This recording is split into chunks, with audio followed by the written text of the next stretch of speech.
이렇게 안 되게 돼서 참. 그리고 또 찾으시면 되죠, 그죠? 예.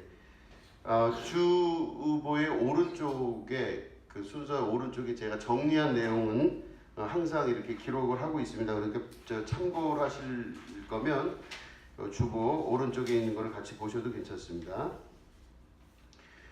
우리 그 말씀 중에서 보시면 이제 우물가의 여인, 이 사마리아 여인을 예수님이 만나신 장면인데 그 여인이 예수님과 대화하다가 깜짝 놀라서 어떻게 했냐면 마을로 들어갔죠. 여기 보면은 물동이를 버려두고, 그러니까 자기가 항상 물 기르러 오는 물동이를 버려두고 마을로 들어가서 마을 사람들에게 이야기를 합니다. 내가 금방 그리스도를 만났다. 그 얘기를 하면서 뭐라 그러냐면 그분이 내 모든 행한 일을 전부 다 아는 분이라 그래요. 그러니까 자기가 지금까지 어떻게 살았나를 전부 그 예수님이 아시는데 그분이 곧 그리스도다. 그러면서 뭐라 그러냐면은 와서 보라 그래요. 그죠? 와서 보라. 이게 30절에 내용이 나옵니다. 와 보라 그래요. 그러니까 이 동네 사람들이 어떻게 했냐면은 그 이야기를 듣고 막 예수님을 만나러 가는 겁니다. 근데 이 장면을 잘 보시면은 그들이 그러니까 30절에 뭐라고 되어 있냐면 그들이 동네에서 나와 예수께로 오더라 이렇게 되어 있습니다. 그죠? 요 구절이 사실은 성경 안에서 계속적으로 반복적이고 강조적으로 나와 있는 구절이라고 볼 수가 있습니다. 특히 요한복음은 그게 굉장히 강하게 나와 있는 구절이에요. 사람들이 자기가 있던 처소에서 나와 그래서 예수님에게로 갑니다. 그래서 여러분 보시면은 요한복음 지금 우리가 4장을 읽었는데 요한복음 1장에 보면은 나다나엘이라는 사람 여러분 찾지 않고 제가 읽을게요. 나다나엘이 보면 맨 처음에 예수님이 빌립을 만나서요. 근데 빌립이 그 예수님을 만난 다음에 내가 그리스도를 봤다 그렇게 얘기를 해요. 그 다음에 자기 친구인 절친 나다나엘에게 가죠. 나다나엘에게 그래요. 내가 나사렛 출신인 그리스도를 봤다. 예수님을 봤다. 그러니까 이 나다나엘이 그럴 리가 없다. 그 촌에서 그리스도가 날 리가 없다. 이렇게 되죠. 그럴 때 이 빌립이 뭐라고 하냐면 와 보라 그래요. 똑같은 말을 합니다. 그죠? 요한복음에서는 그게 강조가 되죠. 와 보라. 근데 이게 왜 그렇게 중요하냐면 사실은 신앙적인 우리 생활에서 우리가 어떤 믿음을 갖고 사셔야 되냐면 자기가 있던 자리가 진리가 아니라는 것을 인정할 수 있으셔야 돼요. 그래서 내 자리에서 나와 그리스도께로 옮겨갈 수 있으셔야 됩니다. 그러니까 내가 있던 자리가 아니라 있던 자리에서 나와 그 동네에서 나와 예수님께로 가고 또 나다나엘도 자기가 있었던 곳에서 나와 그리스도께로 가게 되는 그 역사가 나타나는 겁니다. 그 왜 그러냐면 우리가 살고 있는 대부분의 세계는 내가 익숙하고 내 삶 속에서 만들어진 장소예요. 근데 우리가 대부분 신앙생활을 할 때 많은 실패를 하는 경우가 있는데 그게 왜 그러냐면 내가 있던 장소가 뭔가 변화가 되면은 그게 하나님의 역사가 일어났다고 믿는 믿음이 있어요. 그렇게 되기를 바라요. 우리가 믿는 믿음은 있던 장소가 변화되거나 있던 장소에서 기적이 일어나는 게 기적이라고 여길 때가 참 많습니다. 근데 말씀을 자세히 보시면 자기가 있던 동네에서 기적이 일어나질 않아요. 대부분. 오히려 본인이 익숙하고 익었던 장소에서는 선지자가 고향에서 환영을 못 받는다 하신 예수님 말씀대로 예수님마저도 자신이 익숙하게 자라난 곳에 갔더니 거기서 기적과 이적이 나타나지를 않아요. 별로 없어요. 그게.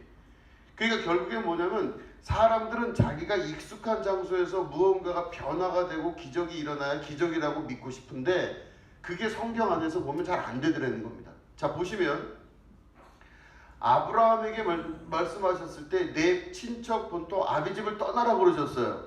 그리고 내가 너에게 지시할 땅으로 가라. 그러면 사실은 아니 뭘 굳이 그렇게 떠나라고까지 하시고 그 자리에서 그냥 잘되게 하시면 오히려 친척들도 전도가 되고 주변에 있는 이웃들이 변화된 걸 보면 전도가 더 잘되고 하나님의 살아계심이 증거될 거잖아요. 그죠?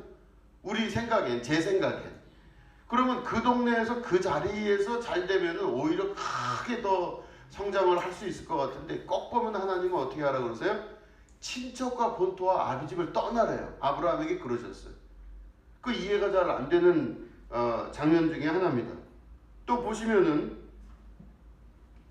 애굽에서 있었던 그 이스라엘 사람들에게 뭐라 그러셨습니까? 모세를 끌어대다가 어떻게 하셨어요? 애굽에서 떠나라 그러셨어요. 그래서 애굽을 떠나서 광야로 들어가게 하셨습니다. 근데 그거보다 사실은 하나님이 목회적인 입장에서 보면 잘 못하셨다는 생각이 가끔 들 때가 있습니다. 저는. 왜냐? 아니 애굽에서 엄청난 기적과 축복을 주시면 애굽 사람들이 변화될 거잖아요. 그쵸? 이해되시겠죠?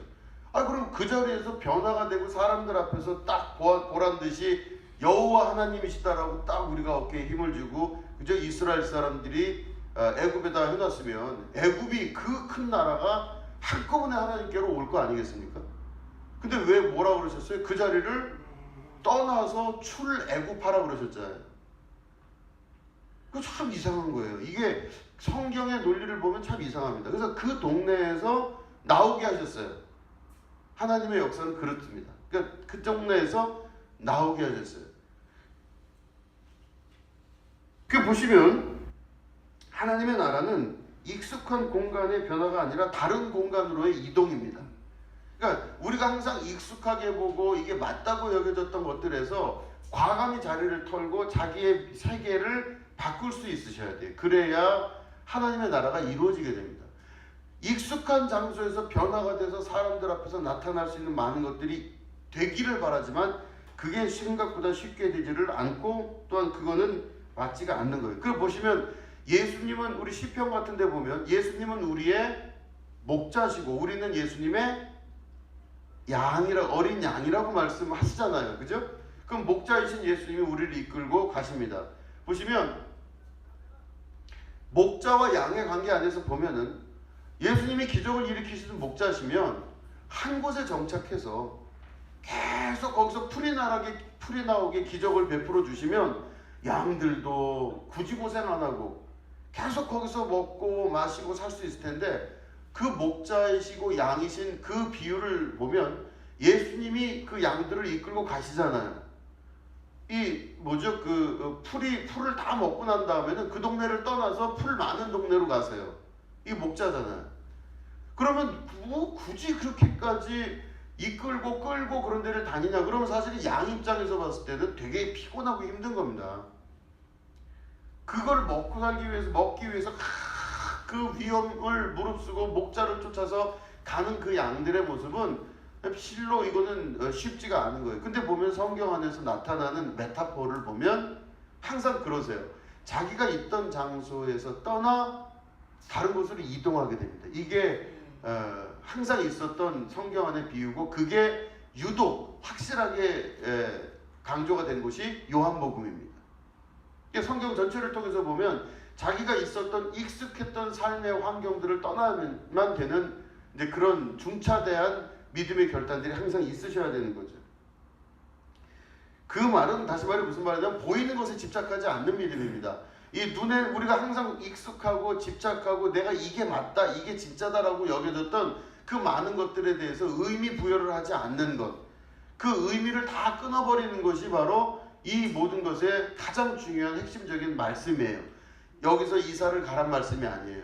그죠? 이 영적인 말씀은 내가 여기서 이사를 가고 어디로 떠나란 말씀이 아니라 내가 항상 익숙하게 의미를 부여했던 그런 모든 것의 의미를 다 잘라버리라는 뜻입니다.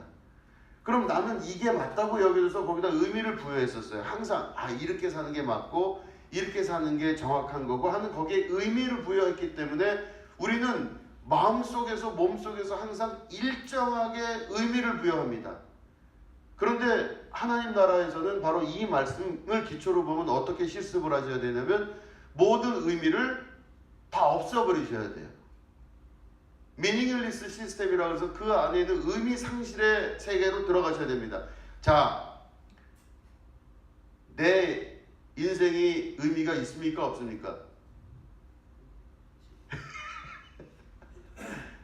조금 더 다른 쪽으로 해볼까요? 뭐라 그런지 모르겠다고요. 다른 게 아니라 자, 내 인생에 의미가 있습니까? 없습니까? 왜 대답들을 안 하시기로 오늘 회의를 하셨나 봐요. 하나님 앞에 내 인생은 의미가 없다고 고백할 수 있으셔야 돼요. 그죠? 그럼 내 인생에 의미가 있는 게 아니라 나는 하나님 안에서의 인생이 의미가 있는 거예요. 그죠? 내 삶이 의미가 있는 게 아니라 하나님 안에서의 내 삶이 의미가 있는 겁니다. 내가 중요하게 여겼던 것들의 의미가 있다 없다? 없어요.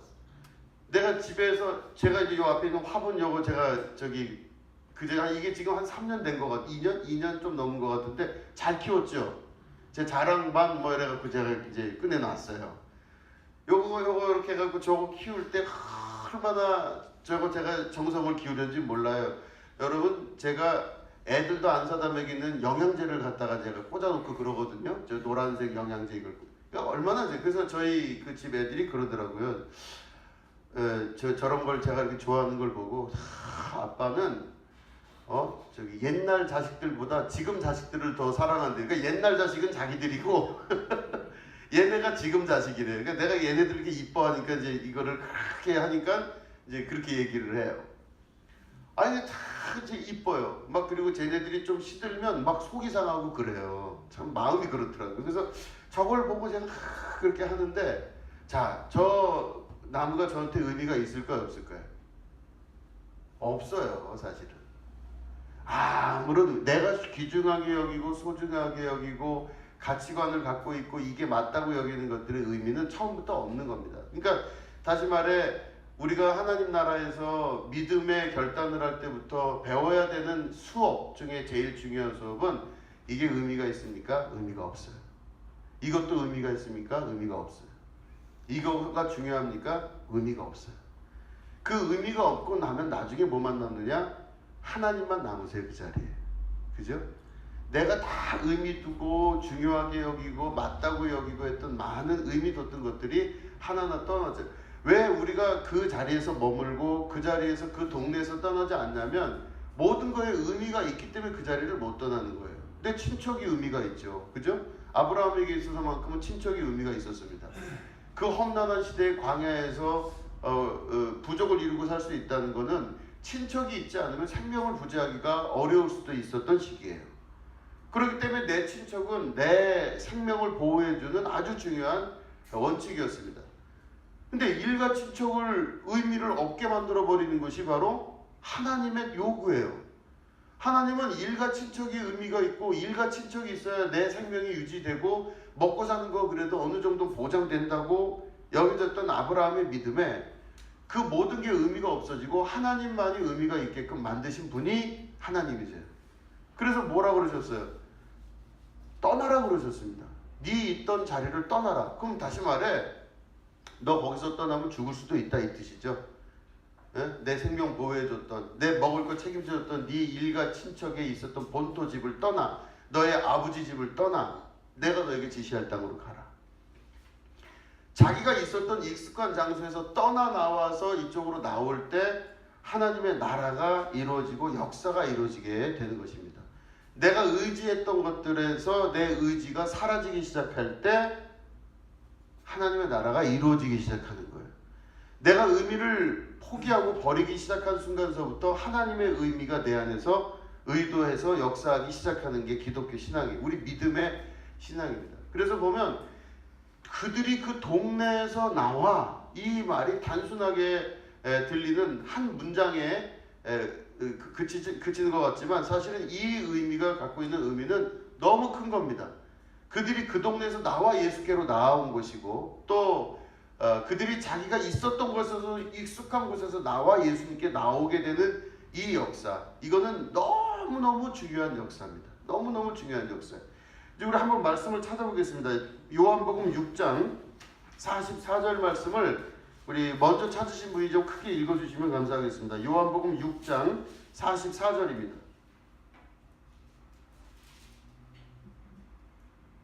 나를 보내신 아버지께서 이끌지 아니하시면 아무도 내게 올 수 없으니 오는 그를 내가 마지막 날에 다시 살리리라. 아멘. 자, 여기 보면 예수님이 무슨 고백을 하셨냐면 나를 보내신 아버지께서 이끌지 아니하시면 아무도 내게 올 수 없다 그랬어요. 그러니까 다시 말해 여러분들이 예수님 앞에 지금 와 계셔요.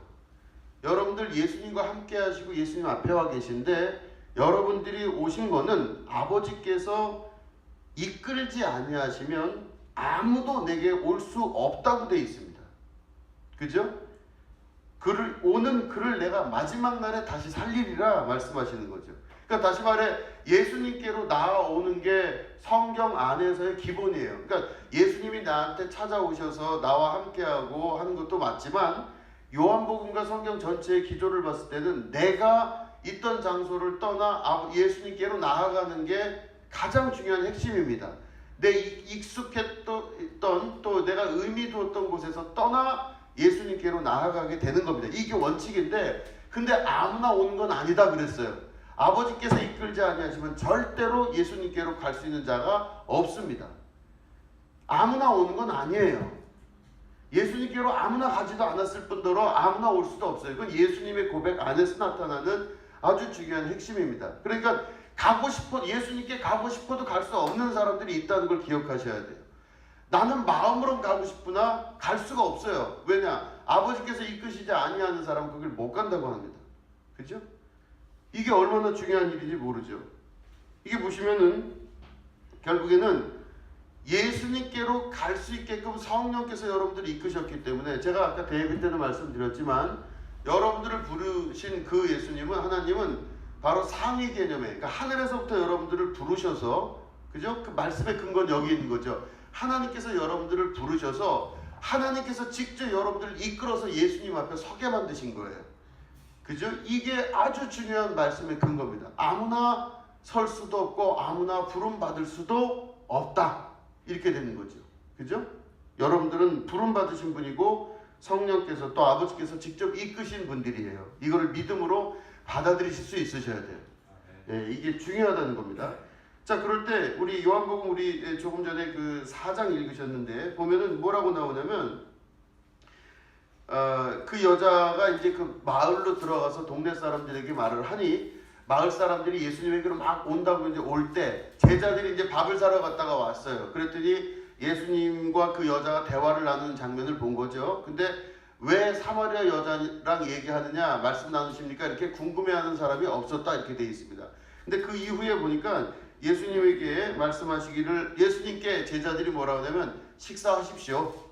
이제 그 여자가 마을로 들어갔으니 식사하십시오 그랬더니 예수님께서 뭐라고 말씀하시냐면 내게는 너희가 알지 못하는 먹을 양식이 있다 그렇게 말씀하세요. 그죠?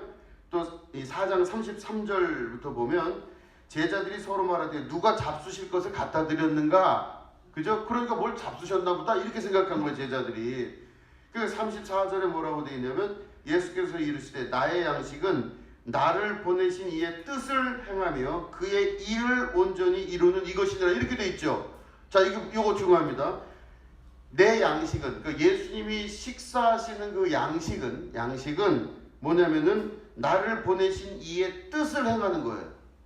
그럼 1번 나를 보내신 이의 뜻이 있죠. 다른 말로 하면 아버지의 뜻이죠. 하나님 아버지의 뜻 1번. 2번은 바로 뭐냐면은 그의 일을 온전히 이루는 것이에요. 그럼 그의 일, 그럼 아버지 일이에요. 그러니까 1번, 2번이 뭐가 있냐면 예수님의 양식은 1번 하나님 아버지의 뜻, 2번 하나님 아버지의 하시려고 하는 일. 이 두 가지가 있죠. 그럼 하나님 아버지의 일과 하나님 아버지의 뜻을 이루시는 게 예수님의 마음의 양식이시래요. 자, 그러면 하나님의 아버지의 뜻은 뭐며 하나님 아버지의 일은 뭘까요? 졸리시다고요? 하나님 아버지의 뜻은 뭐며 하나님 아버지의 일은 뭔가? 이게 중요하겠죠. 자, 우리 요한복음 6장 보시겠습니다. 6장 우리 30절부터 33절까지를 교독하겠습니다. 요한복음 6장 30절부터 33절을 교독하겠습니다.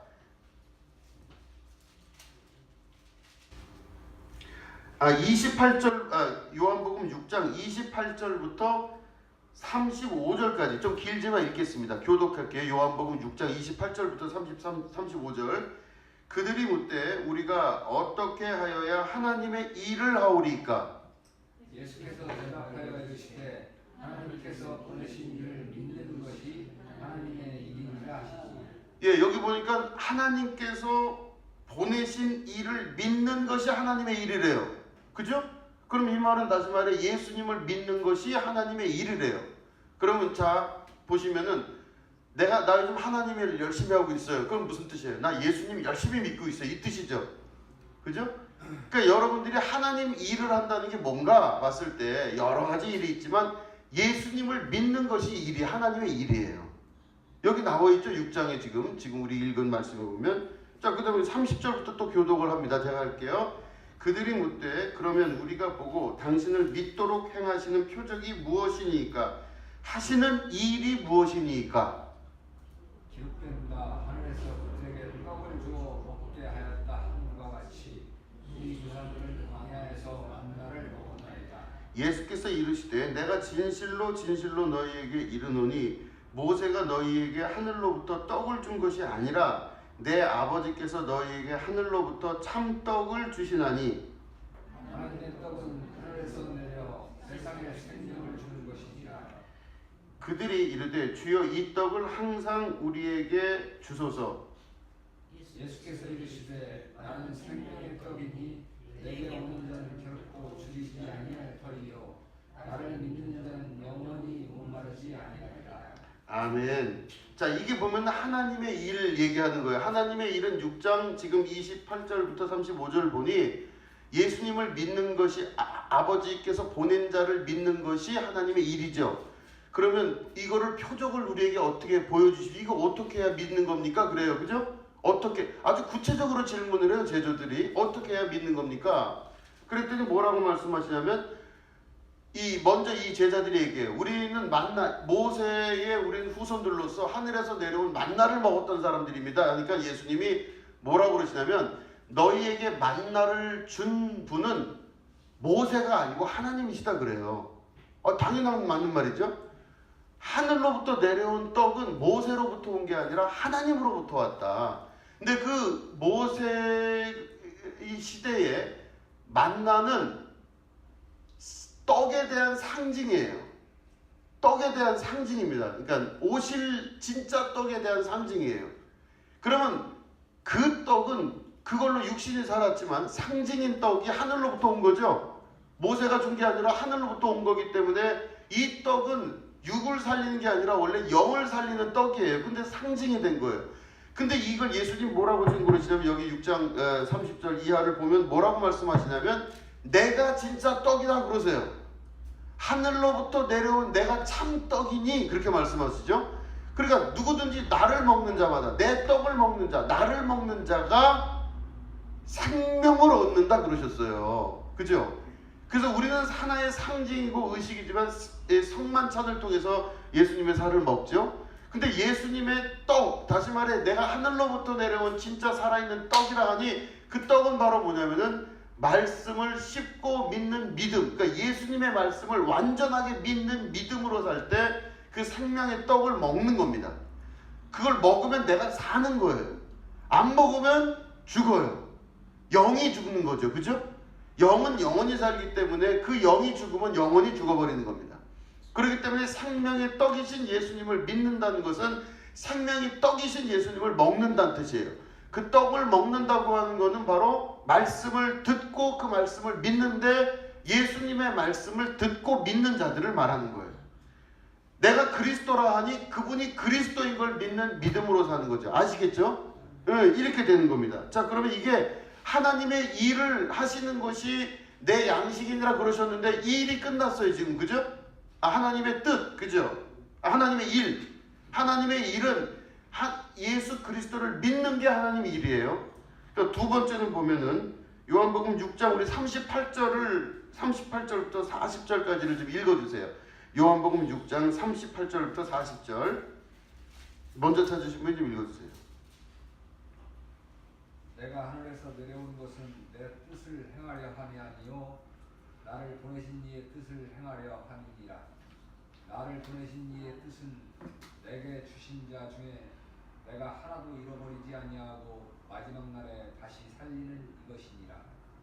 내 아버지의 뜻은 아들을 보고 믿는 자마다 영생을 얻는 이것이니 마지막 날에 내가 이를 다시 살리리라 하시니라. 아멘. 자, 이거 보시면 나를 보내신 이의 뜻은 내게 주신 자 중에 내가 하나도 잃어버리지 아니하고 마지막 날에 다시 살리는 게 하나님 아버지의 뜻이에요.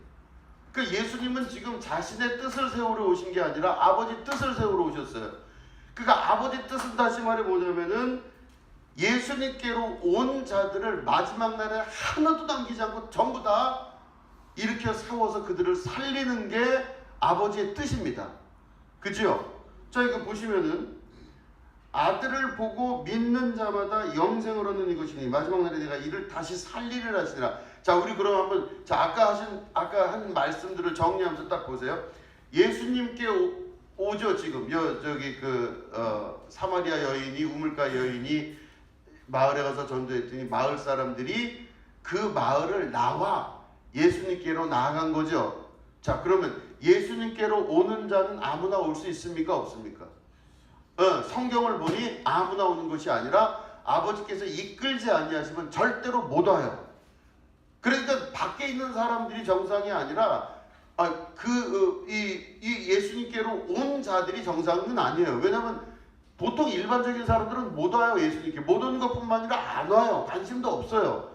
그냥 그거 아니에요. 그냥 그거 인생은 그냥 다 그렇게 살고 있는 거지만 하나님께서 허락하셔서 이끄는 자들만 예수님께 올 수 있어요. 그죠? 자기가 있었던 친척 본토 아비집과 본토를 떠나서 의미를 다 상실한 다음에 하나님만 바라보는 자들로 나오는 자들이에요. 그죠? 그러면 예수님 뭐라고 그러셨어요? 지금 말씀 보니 하나님께서 이끌지 아니하시면 내게 올 자가 없느니라. 그러면 이 하나님의 뜻은 뭐냐면 예수님께로 온 자들을 단 한 사람도 남기지 아니하고 마지막 날에 그들을 다시 살리는 게 예수님의 일이고 뜻이에요. 하나님의 뜻을 이루시는 거예요. 그러니까 예수님은 바로 어떤 일을 하시냐면 예수님께로 온 자들을 하나도 남기지 아니하고 그들을 마지막에 살리시는 게 예수님의 이 땅에서의 사명이며 이 예수님의 유업을 물려받은 교회의 역할인 것뿐만 아니라 성령도 오늘 그 일을 통해서 우리 안에 역사하시는 강력한 역사가 있는 겁니다. 그죠? 그러면 우리가 이 시간 확실하게 마음속으로 알아야 되는 건 바로 뭐냐면 내가 예수님께 지금 나아가신 분들인지, 그죠? 처음부터 검증을 시작하는 거죠. 내가 지금 예수님께로 나아간 사람인지에 대한 걸 생각을 해보셔야 돼요. 내가 여러 군데 의미가 있어요. 눈으로 보고 이 세상 자랑과 이 세상 영광과 이 세상 모든 거에 의미를 부여하고 있다면 내 친척 본토 아비집을 떠나질 못하는 거예요. 그죠? 사마리아에 살았던 그 동네 사람들이 그 동네에서 나와 예수님을 만나질 못한 거예요. 그죠? 나다나엘도 자기가 그 예루살렘 근처에 상수리 나무 아래에 있었던 그 장소가 가장 거룩한 장소였기 때문에, 왜냐하면 거기는 아브라함도 있었고 대대적으로 그 자리에서 그리스도를 기다린 사람들이 있었기 때문에 어딜 봐도 종교적 행위이며 아름다운 행위인데 이 나다나엘이 어떻게 했어요? 그 자리를 떠나 빌립이 와 보라 하니 거기를 떠나 예수님께로 가죠. 그러니까 내가 생각하기에 다 맞다고 여겼던 많은 것들의 의미를 다 없애버리는 겁니다. 이게 의미가 있습니까? 없습니다. 주님만이 의미가 있습니다. 이게 의미가 있나? 아닙니다. 주님, 하나님만이 나에게 의미가 있습니다. 이게 당신에게 의미가 있나? 없습니다. 예수님만이 나에게 의미가 있습니다. 그래서 내 안에 모든 의미를 다 내려놓고 주님만이 내 안에서 의미가 있을 때 그 자리를 떠나는 거예요. 그게. 그럼 떠나서 주님께로 간 자들을, 그렇게 해서 간 자들이 아무나 올 수 없다는 걸 예수님이 아시죠? 자기가 있었던 친척 본토 아비집과 삶의 모든 의미들을 다 버려두고 주님 한 분 쫓아가는 사람들이잖아요. 그잖아요? 예수님 제자들도 다 그렇게 쫓아갔죠. 예수님을 만난 즉 베드로와 그 형제가 어떻게 되죠? 자기 배와 아버지를 버려두고 예수님을 쫓으니라 그러잖아요. 그러니까 자기가 있었던 장소에서 다 버려두고 없어요. 그럼 왜냐면 그 사람들이 딱 볼 때 의미가 없는 거예요. 이제는 예수님 만나니 배도 의미 없고 아버지도 의미 없고 모두 다 내려놓는 거예요. 그럼 예수님 쫓아가요. 그러니까 버린 자들이 쫓아가는 예수님은 아무나 가는 게 아니라 하나님이 이끄시지 않으면 절대 절대로 갈 수가 없다고 예수님이 스스로 말씀하신 거예요. 아무나 오는 건 아니죠. 그런데 정말 기쁜 건 뭐냐면 예수님이 마지막까지 우리에게 하신 말씀은 나에게 온 자들은 아무나 오는 게 아닌데 그들을 마지막 날에 최후 승리 가운데 그들을 다시 살리는 것이 하늘 아버지의 뜻이며 그게 나의 일이며 나의 사명이며 내 양식이며 내 전부다고 말씀하시는 거예요. 예수님이 내 인생의 전부인 자들에게 오늘은 예수님께서 성령을 통해 그들을 마지막 날에 다시 살리며 모든 것이 합력하여 선을 이루고 마지막에 최후 승리를 우리에게 주시는 예언적 말씀을 우리에게 주시는 것이죠. 그죠? 여러분들에게 이 말씀 이제 설교를 마치면서 오늘도 여러분 주변의 삶의 모든 정황들이 있다고 보여진다 할지라도 그거 믿지 마시고 우리 예수님 한 분 의지하고 믿고 따라가시기를 주님의 이름으로 축원드립니다.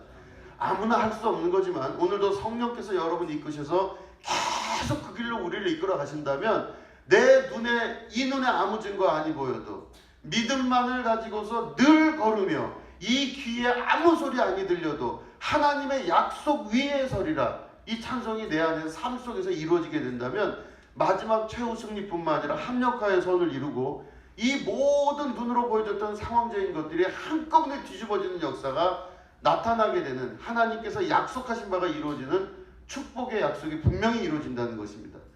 여러분 주님 한 분 의지하는 것이 세상 전부 의지하는 것보다 훨씬 더 의미 있다는 것을 믿음으로 받아들이셔서 우리 주님 한 분 바라보고 여러분 힘차게 신앙생활을 하시기를 주님의 이름으로 축원드립니다. 기도하겠습니다. 하나님 아버지 감사합니다. 주께서 오늘도 우리와 함께 하시니 감사합니다. 예수님께로 아무나 오는 자가 아닌 것을 말씀을 통해 배웠습니다. 친척분토 앞집을 떠나며 있었던 동네를 떠나 예수님께로 나아갈 수 있는 믿음의 백성들이 되게 하여 주시옵소서. 그 믿음의 백성들 예수님께로 오게 하신 그 하나님께서 주신 모든 백성들을 마지막 날에 한 명도 남기지 않고 다시 생명 주어 살리게 하시는 영생을 주게 하시는 것이 예수님의 뜻이고 하나님의 뜻이고 일인 줄로 믿습니다. 오늘 우리가 그 대상들이 된 걸로 믿고 이 시간 주님 앞에 주님 이외에 다른 것들은 의미가 사라지고 오로지 주님만이 우리 가운데 삶의 의미가 될 수 있도록 내 믿음을 더욱더 크게 하여 주시옵소서. 감사드리며 예수님의 이름으로 기도드립니다. 아멘.